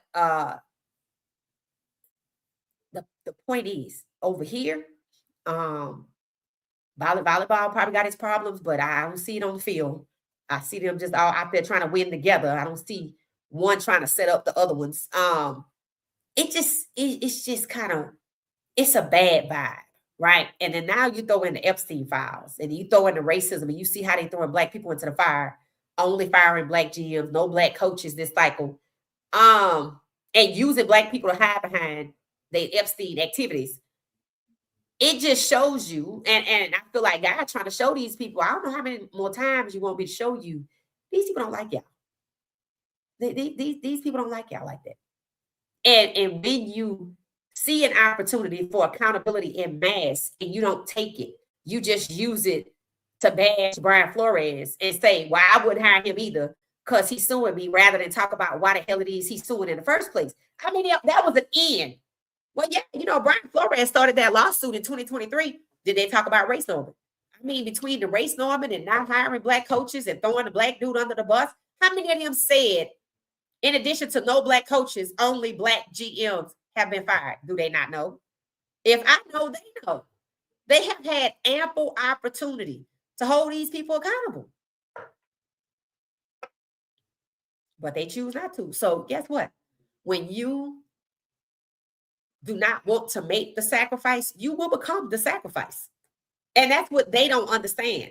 And for all of the people that let them use them, like Jerry Judy, Andrew Berry, they always get replaced. Look at how they doing Schwartz. And he's supposed to be one of them. But see, there's levels to these circles. See, he's not in the inner circle. He just in the white circle. So that should tell the Judys and the TJ Hausmans and all these other Emmanuel Achos out here, shut up. Just shut the hell up. They don't like y'all. So bashing Brian Flores is ignorant. It ain't going to help you. It's not going to help you. You should have learned by now. It said, bring them out, bring them out. It said, watch the viewership blow up on the Pro Bowl. Yep, all because of Shedeur. It said, did you all hear May gave Peyton Manning praise today in his speech today? Oh, Lord, no. No, I didn't. I did. Where has his head been? Under a rock? It said, all the videos I've seen for Well-Off Media show Shedeur having a great time with other players. I totally agree. Totally agree. It said Shedeur's having a ball. Yeah, he is. He's having a good time. Coach Vic and Coach Young. I like that. I like that. When I saw Michael Vick, I said, okay, I didn't know he was there. They seemingly love Michael Vick, don't they? Sure do. They seemingly love him. It said, yep, with the 49ers. Talking about Coach Prime. It said, I just love this for Shedeur. Seeing him at Pro Bowl practice. Yep. It's a beautiful thing, as Bucky says. It said Shedeur wasn't born yet. Oh, okay. So he wasn't born when they went to the Super Bowl. Thank you for that, because I don't know when it was anyway. It said there were a lot more players wearing CP shoes on the NFC side. Really? So I'm gonna have to go look, because I haven't seen the NFC team. Okay, I know I saw Jerry Rice. I know I saw Jalen Hurts, but I don't think he can wear them because he's a Jordan athlete. So, but the shoes he had on, they weren't cute. I don't know what those were. They look like kids. I hate to say it. That's probably Uncle Steve to Shedeur. Oh, I can see it. I hate the shiesty mask. Y'all know you can't wear a shiesty mask in Atlanta. It's against the law. You could get they say you can get arrested. Yeah, you can't wear a shiesty mask here. You can't wear nothing covering your face in Atlanta. I'm like, okay. All right. I'm glad to know that. I mean, I wasn't wearing one, but it's good to know that. It's that all love for Shedeur and thank God for Bucky. Absolutely. And you know what? I love seeing Bucky there. At Shedeur's events. I absolutely love it. Now I'm waiting on Shiloh. I'm waiting on Shiloh. Hopefully he coming to the game. Hopefully they all come to the game. I want to see snow, right? I want to see snow. So I'm hoping they all come. That's what I'm hoping for. It's tomorrow, right? It said Deion Dawkins plays with Josh Allen. He said he's the left tackle. Yep, he did say that. Buffalo Bills. He said you got to do something you might not like. Oh, you talking about the left tackle? It said, why are the Pro Bowl players doing the wrist flex? That's respect to our nephew. Facts. I heard Jeffrey Simmons. So y'all remember when the Titans played the Browns? Jeffrey Simmons, the big guy, he sacked Shedeur and he did like this. So at the Pro Bowl practice, he was doing the wrist flex. So he was letting them know he wasn't trying to be disrespectful. They were using it, to kind of trying to taunt Shedeur. But did y'all see Shedeur run up when I guess in the Titans game, Shedeur made a move or something, and he went up to Jeffrey and tapped him on the shoulder. Right back at you. I love that. Shedeur is all heart, bro. That's how people like him. He is all heart. It said the left tackle must be the meanest dude on the O-line. That's what I'm thinking too. It said, did you notice how the white quarterbacks on the playoff teams have great O-line protection? Yup. Because 17 to 32. That's why I was telling people it's not just Shedeur. Cam got sacked 55 times. Caleb was 72 the year before us. Bryce Young, 66. Hell, Lamar's, they started not protecting for him. Hell, they crushed his ankle. So we need Shedeur to stay safe this year. We need Shedeur to stay safe. I'm still going to do a separate video on Monken, just dedicated to him, his time in what he was like with Lamar and the Browns and what he did, what he get credit for, what he get criticism for. I think it's warranted, right? Because people are assuming all sorts of kind of things. And rather than assume, let's just inform. So I'm probably going to do a separate video on that. Maybe when I come back from vacation. It said Michael Vick is 6 feet. Oh, okay. He just looks short out there. I don't know. I mean, they all tall. Maybe that's what it is. It's that the left tackle is one of the most important positions for a right-hand QB. Think of the movie The Blind Side. Well, thank you for that, real life. It's that a QB that ran that fast. Yeah, he said, Steve Young said he ran a 4.3. What was Coach Prime? A 4.2? That's crazy. That is crazy to have a quarterback that runs that fast. It says Steve Young just joking. He don't run that fast. So you think he was joking? Oh, that was 1994. Oh yeah. Well, Shedeur was born to what? He only 23. So, oh yeah, he wasn't around. He wasn't around. Let's go, Steve Young. So yeah, that's Uncle Steve. It said Nike Def gonna have a Shedeur commercial in the Super Bowl. They're setting it up nicely. Okay, Coach, you think they're gonna have one? Okay, I want to see what the marketing for this other game gonna look like. I want to see what that's gonna look like. So that is a baseball shoe. It look like a base. It don't look like you could play football in that shoe because it got the strap across the top. So Bucky was sharing footage of they had like some fashion, football fashion, and they had a t-shirt with Coach Prime, and they had like a sweatsuit or something on there like that. I want to see if Coach Prime go get all the love when he do the celebrity game. Remember last year, Michael Vick did the celebrity game that Shedeur was at. This year, Coach Prime is doing the celebrity game. And Shedeur and Michael Vick are doing the Pro Bowl game. So we're going to have to keep an eye out for that. I don't know when it's coming on, but I maybe can catch the replay. It said Coach Prime don't look old when he shaved that facial hair. So you think he looks older with oh yeah, because it's white. It's white, right? Is his facial hair white? Yeah. Mm-hmm. Shannon Sharp got facial hair. People were saying he should keep it. So, because they say he looked more distinguished. Whatever floats your boat. Whatever floats your boat. That's what I say. I remember hating Steve Young when the 49ers traded Joe Montana. Okay. It says Shedeur having the best birthday. It is his birthday, 2/7. And when is Shiloh's birthday? Y'all said it was close together. Is he the 6th or the 8th? The 9th? And then they say Miss Pilar's birthday coming up too. So maybe they are February babies. The AFC. It said the NFC has coaches. What about the AFC? The AFC is who we're watching, right? So who besides Jerry Rice is on the other side? The NFC, I guess. I haven't seen anything. See me either. So it's not just me. I haven't seen anything for the NFC. I saw Jerry Rice talking to Jalen Hurts. That's it. And that was on Shedeur's, their side. And then I saw Justin Jefferson walking to take photos, I think, where Shedeur was too. So it's not just me. Okay. Coach Prime won the Super Bowl with the 49ers in 94. Won the Super Bowl again with the Dallas Cowboys in 95. They doing Coach Prime dirty like that. And he won 2 Super Bowls? That's nuts. It's that Shedeur and Prime, they're going to be at the Super Bowl. Yeah, Bucky already said they were going. Bucky said he was talking about something, and he said they were going to the Super Bowl. That was before we knew about the Pro Bowl. I'm still boycotting. Even more so now. Even more so now. Because if anybody could have been cleared, they would have been cleared. It said, Well Off Media has the NFC footage. Okay, I'm going to watch it, Jenkins. I'm going to watch it. Amber says she said thank you. She probably going to watch it too. Young ran a 4.4 at BYU. Oh, he went to BYU. Okay. Mormon, right? The Mormon school. I wonder if he's Mormon. He's so gracious to everyone. I would have been like, shut up, let me answer this. Steve Young did run a 4.4 at the combine. He said at college it was a 4.40. That's what they said. That's not a lady. Yes, you're correct. You're correct.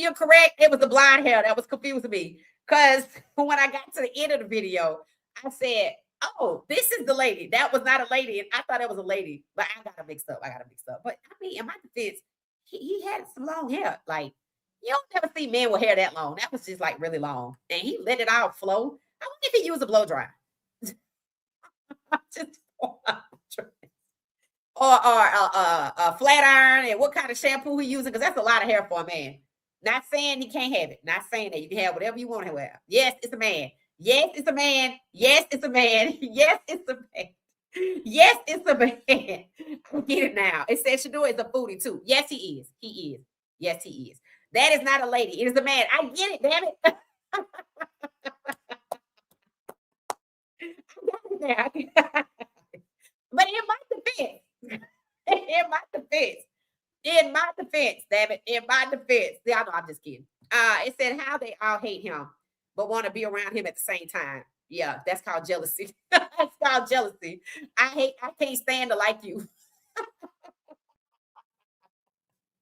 That's called jealousy. That's all it is.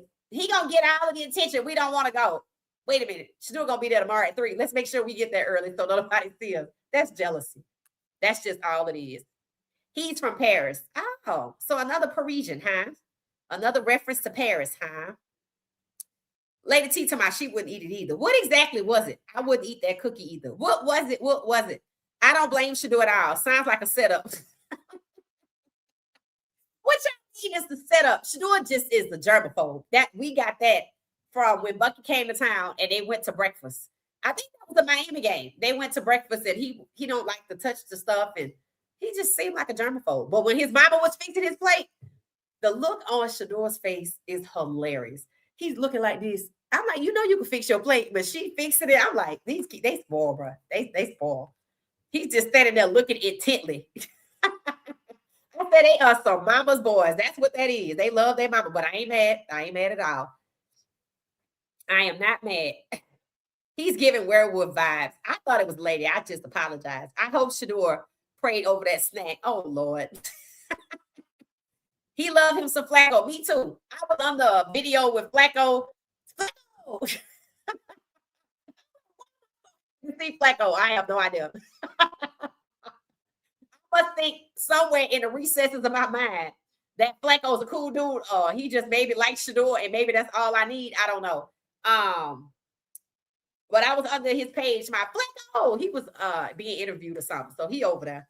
And Shedeur even said he happy to, that Flacco's there. I think what we saw is Flacco come in one way with stuff that they put in his head, right? Then they forcing him to share a locker with Jerry Judy, so that's kind of telling him what it's going to be, what it is. So he wasn't all of that warm with Shedeur because they came in there saying stuff. I know they did. You know how mess works. Oh, you know how you get to a new job, is always somebody want to tell you everything. Girl, don't listen to her. She don't know what she's talking about. And then that's the one that you probably got the need information from, and they're not exactly what they said they were. So remember when Shedeur was trying to get Flacco to dance, and he was like, I've never danced. And we're like, okay, so you know, and then the media kind of got into it and was like, oh, he acted all kind of way. And then he started acting different. But by the time they got to the preseason, Flacco genuinely was concerned about Shedeur. When they were at the Panthers game, he was the one smiling while Dylan and Deshaun were recounting their life choices as if this shit ain't gonna work out right here.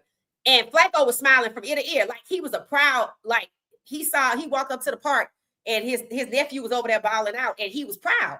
And then when it was the Rams game and how they had set him up, and Shedeur went out and he took the knee or whatever, and he just was, Flacco came up to him when he was sitting on the toward the back. And Flacco wanted to know genuinely. He put his hand on it. He's like, you okay? He cared about it. And then y'all were telling me, because I didn't see it, when they were in London, Flacco and Shedeur was hanging out. And I said, that's how Flacco got cut. And Shedeur said it when he was at the dealership with that car he bought for that lady, or before that, maybe in the locker room. He said, dang, he was like, dang, that was fast. Like, as if, come hang out with me. If you want to leave, just come hang out with me and they'll kick you out. And that's what happened. Because even at the house, we were making a joke. Somebody tell Dylan, go hang out with Shedeur. And they're going to kick him out.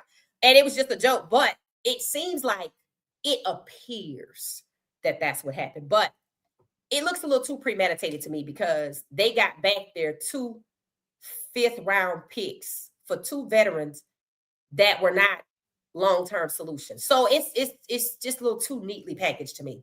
And they've shown me what they're capable of. So I don't trust none of them. I don't trust none of them.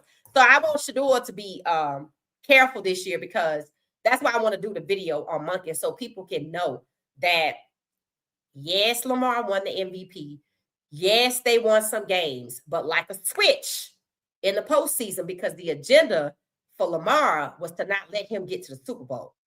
That's why it kept happening. And Monkey was a person that they brought in to get it done, just like Stefanski was brought in to do what he did, pushing out Baker Mayfield so they could bring in Deshaun to keep him on the bench. And they didn't have to do none of that, right? So now you see, Stefanski moving on to Atlanta to do what needs to be done over there. right? And it's just the same thing from team to team to team, and it's happening widespread. So that's why I'm gonna do the video about Monkey, because they had it wasn't an accident that Lamar kept getting injured. And what they were doing is they were keeping him out like they did Shedeur, so he could miss certain games so they could fall behind. But Lamar's so damn elite, he missed a few games and came back and still put them in first place. Then they hit him in the back and then they fell again. And then he get back up there. So his own people were cheating him. And people think, oh, well, that's going to be good. I'm like, no, y'all need to understand what's happening here, right? Y'all looking at Monken coming in, grinning all in Shedeur face. I told y'all about that touchy-feely stuff. Like that, you need to know who he really recruited to Georgia, and it wasn't Shedeur. So when Bucky put out that video with Shedeur in 2018, I don't even know if people still went back and looked. That Monken wasn't even there until 2020. But Bucky didn't have to put that out. But he did. It's like he was clarifying, you know, what it is. And I'm pretty sure between Huntley and Lamar and LaJonte, I'm pretty sure they had some conversations about what it really is. Remember, be legendary. Did he eat it? I don't think he ate it.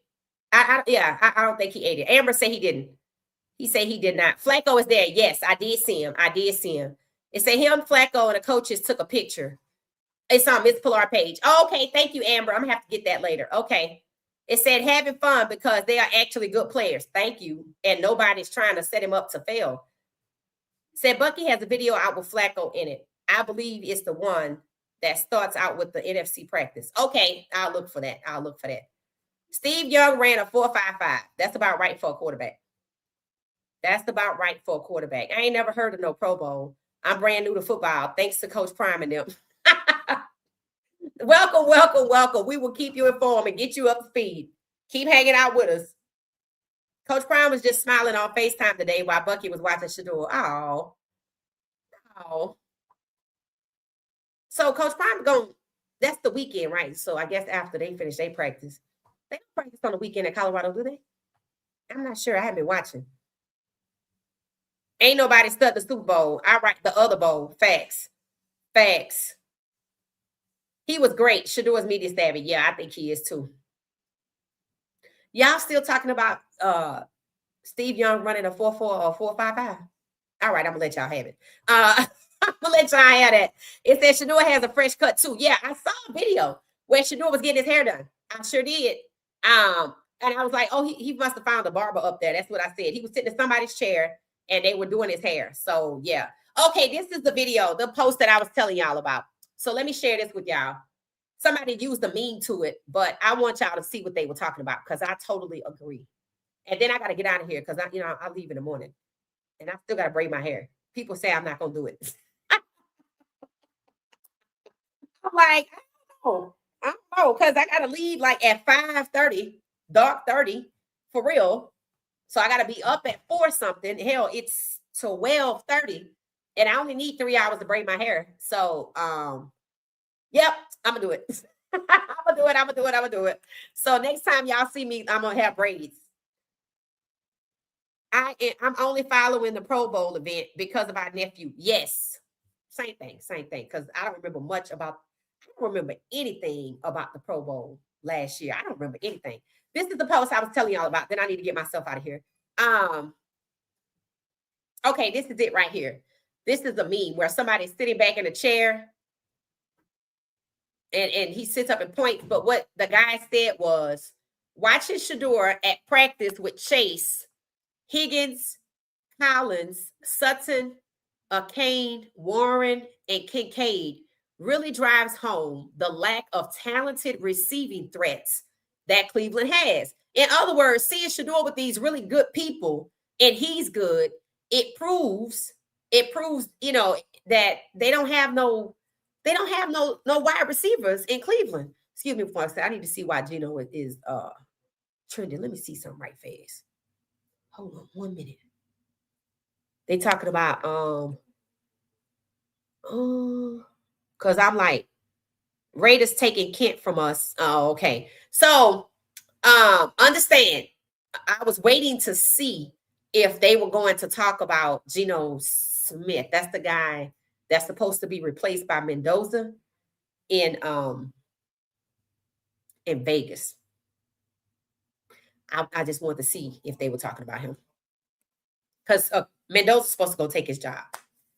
So I wanted to see if that's why he was trending. But yeah, okay. So it just kind of proves they don't really have no receivers. So again, we're looking to see if through free agency, if through the draft, where they get these receivers from, because they know they need receivers, right? We good on the tight end side, but we need some receivers. So if they don't get no receivers in the draft, that should tell y'all something. They not trying to do nothing. That's why Shedeur being out here with Higgins and I said Higgins and Chase because that's all I knew. And DK from Tennessee. That's Cam's receiver. So, you know, him getting an opportunity to ball out with some of these elite people in the Pro Bowl, I think that's good for him because he probably ain't gonna get to do it outside of just the one or two people he have in Cleveland, especially if they don't get like somebody first round in the draft. We gonna see, but we gonna pay attention to the free agency for sure. We gonna pay attention. All right, y'all. I love y'all, but I gotta go. I gotta travel tomorrow, so I gotta go. This was good. This was good. So Shedeur had fun. Now, this is probably, I'm imagining, the last practice before the game. So day 1 is gone. Day 2 is gone. The game is tomorrow. So probably I'll pop in from the airport somewhere and check in, but I want to go live for the game. So if I get to go live for the game, I'll schedule it probably a couple hours ahead so y'all can know we can try to watch it. All right, but I gotta go braid my hair. All right, so this was awesome, family. I love y'all. I love y'all. I love y'all. Keep me in your prayers. This is my first flight since noses was falling off of airplanes and all kind of stuff like that. So I'm gonna be asleep anyway. As soon as I sit down in that seat, I will be asleep. So I will catch y'all tomorrow on the flip side.